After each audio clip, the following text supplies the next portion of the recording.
नमस्कार, मैं हूं मनीष कुमार। आज देश के हुक्मरानों से सीधा सवाल पूछने का दिन है।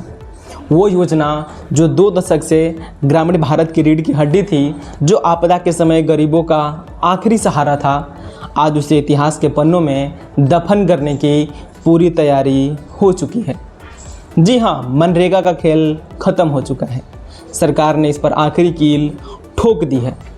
लेकिन सवाल यह है कि क्या यह सिर्फ एक योजना का अंत है या ग्रामीण गरीबों के पेट पर लात मारने की सोची समझी क्रूर साजिश। आज दूध का दूध और पानी का पानी होगा। हमारे सबसे 3 सबसे बड़े सवाल हैं। सबसे पहला सवाल इसमें से यह है कि बजट में 66% की ऐतिहासिक कटौती की गई। क्यों? क्या सरकार के पास गरीबों को देने के लिए पैसे नहीं बचे? दूसरा बड़ा सवाल यह है, 1 जुलाई 2026 से मनरेगा पूरी तरह निरस्त हो जाएगी। नया नाम होगा उसका VBG राम जी। तीसरा बड़ा सवाल हमारा यह है कि डिजिटल इंडिया की सनक में NMMS ऐप और ऑनलाइन हाजिरी का ऐसा तांडव हुआ है जिसने लाखों अनपढ़ मजदूरों को काम से ही बाहर कर दिया है। इसका गुनाहगार कौन है? आइए हम कुछ बात करते हैं सरकार की कुछ बड़ी कमियों पर। सबसे पहली कमी है फंड की भारी कमी। सरकार ने इस साल बजट में भारी कटौती की है। मजदूरी में देरी, काम करने के महीनों बाद भी मजदूरों को पैसा नहीं मिल रहा है। ऑनलाइन हाजिरी के चक्कर में नेटवर्क न होने से हजारों मजदूरों की दिहाड़ी मारी जा रही है। ज़मीनी स्तर पर फर्जी जॉब कार्ड और पैसों की हेराफेरी जारी है। के दौर में भी मनरेगा की दिहाड़ी बाजार रेट से बहुत कम है। हम बात करेंगे कि आगे की राह क्या होने वाली है। सरकार को तुरंत मनरेगा के लिए विशेष फंड जारी करना होगा। नो डिले पॉलिसी लागू कर 15 दिनों के भीतर बैंक खातों में पैसे भेजने होंगे। ग्रामीण इलाकों में बिना इंटरनेट के भी हाजिरी की वैकल्पिक व्यवस्था होनी चाहिए। संकट को देखते हुए साल में 100 दिन के काम को बढ़ा करके 150 दिन किया जाना चाहिए। गांवों के साथ साथ छोटे शहरों के गरीबों के लिए भी ऐसी ही योजना तुरंत शुरू होनी चाहिए। मनरेगा सिर्फ एक सरकारी योजना नहीं है, बल्कि देश के गरीब का हक है। अगर यह ख़त्म हुई तो ग्रामीण अर्थव्यवस्था ताश के पत्तों की तरह ढह जाएगी। सरकार को अपनी कमियां सुधारनी ही होगी। पिछले साल तक जहां मनरेगा का बजट 86,000 करोड़ रुपए से भी ऊपर था, इस बार उसे घटाकर सिर्फ 30,000 करोड़ रुपए कर दिया गया है। सरकार कहती है यह पुराना बकाया चुकाने के लिए है, यानी नए काम के लिए ठेंगा। नए VBG राम जी कानून में फंडिंग पैटर्न को बदल करके 60:40 का अनुपात कर दिया गया है। यानी केंद्र यहाँ पर फंड कितना करेगी? 60% का, और 40% कौन फंड करेगा? राज्य करेगी। वो राज्य जो पहले से क्या है, वो अपने कंगाली को लेकर के रोती रहती है, और कहीं ना कहीं राज्य सरकार के पास पैसे भी कम हैं। तो राज्य सरकार को कितना दिया गया है? 40%, और केंद्र को 60% किया गया है। क्या गरीब मजदूरों को भगवान के भरोसे छोड़ दिया गया है? खेती के सीजन में काम पर बैन सबसे चौंकाने वाला और मजदूर विरोधी नियम क्या है? खेती के मुख्य सीजन में इस योजना को 2 महीने के लिए सस्पेंड रखा जाएगा। जब गांव में सूखा पड़ेगा या फसल बर्बाद होगी तो मजदूर क्या मिट्टी खाएगा? बिना नेटवर्क वाले गांव में मजदूरों से कहा जाता है कि ऐप पर ऑनलाइन अंगूठा लगाओ। ऐप नहीं चला तो दिन भर की दिहाड़ी गायब हो गई। यह डिजिटल तरक्की है या गरीबों को प्रताड़ित करने का नया हथियार? हमारा सरकार से सवाल है कि अगर सरकार वाकई विकसित भारत बनाना चाहती है तो कागजी नाम बदलने से पेट नहीं भरता। यहाँ कदम उठाने ही होंगे। राज्यों की बैसाखी हटाना होगा। केंद्र सरकार को तुरंत इस योजना का 100% वित्तीय भार वापस अपने ऊपर लेना होगा, वरना राज्य सरकारें हाथ खड़ी कर देंगी। ग्रामीण इलाकों में ऐप की अनिवार्यता तुरंत खत्म की जाए और पारंपरिक मास्टर, यानी जो मैनुअल रजिस्टर होता है, उसे मास्टर रोल कहा जाता है, उसको बहाल किया जाए।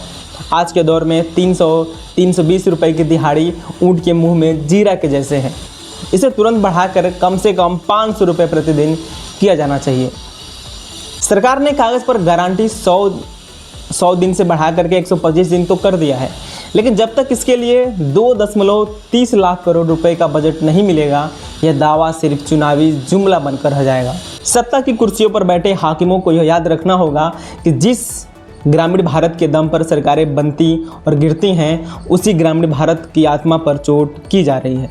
मनरेगा का नाम बदलकर जी राम जी तो कर दिया गया, लेकिन अगर नीतियां नहीं बदली तो गरीब जनता आने वाले चुनाव में आपका राम नाम सत्य करने में देर नहीं लगाएंगे। दर्शकों, सरकार कहती है कि हम कुछ भी खत्म नहीं कर रहे हैं, बल्कि नए कानून भी जी राम जी के तहत गारंटी 100 से बढ़ा करके 125 दिन कर रहे हैं। लेकिन कथनी और करनी के इस अंतर को समझने के लिए आपको लाइव आंकड़ों और संसद में मचे घमासान को देखना होगा। बजट 2026-27 के दस्तावेजों को देखिए। पिछले साल मनरेगा का संशोधित बजट जहां 88,000 करोड़ रुपए था, उसे इस साल झटके में घटा करके सिर्फ 30,000 करोड़ रुपए कर दिया गया है। यानी बजट में सीधे 2/3 की कटौती की गई है।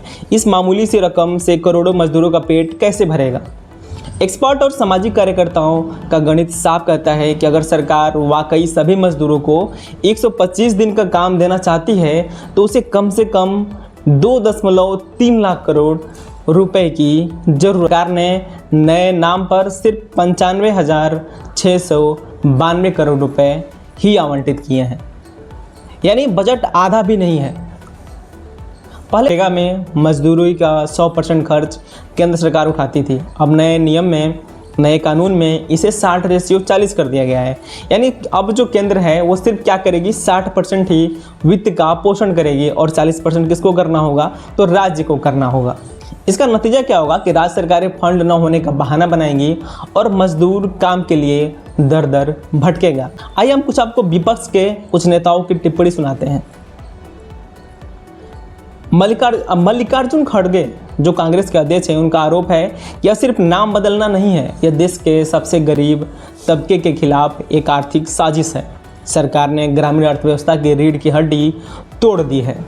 जयराम रमेश क्या कहते हैं, जो वरिष्ठ नेता हैं कांग्रेस के, उनका तीखा वार ये है कि मोदी सरकार ने संसद में बिना चर्चा किए इस अधिकार आधारित कानून रोज कर दिया है। महात्मा गांधी का नाम हटाना और राज्यों पर 40% का बोझ डालना यह साबित करता है कि सरकार गरीबों की इस लाइफलाइन को धीरे धीरे घोंट कर मारना चाहती है।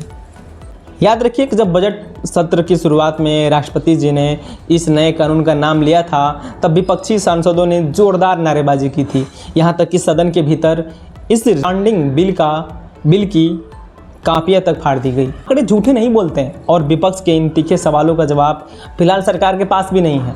नाम बदलने से क्या ज़मीन पर मजदूरों की किस्मत बदलेगी, या फिर डिजिटल इंडिया और 60:40 के इस नए चक्रव्यूह में ग्रामीण भारत का गरीब हमेशा के लिए?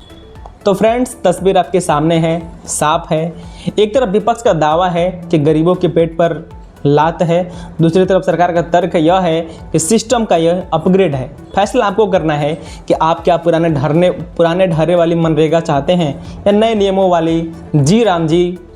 क्या 125 दिन का वादा ज़मीन पर उतरेगा या यह भी फाइलों में दब जाएगा? हम इस पर अपनी नज़र बनाए रखेंगे, क्योंकि यह सवाल किसी पार्टी का नहीं, देश के 30 करोड़ मजदूर की रोटी का है। फिलहाल के लिए बस इतना ही। देखते रहिए न्याय टीवी। जय हिंद।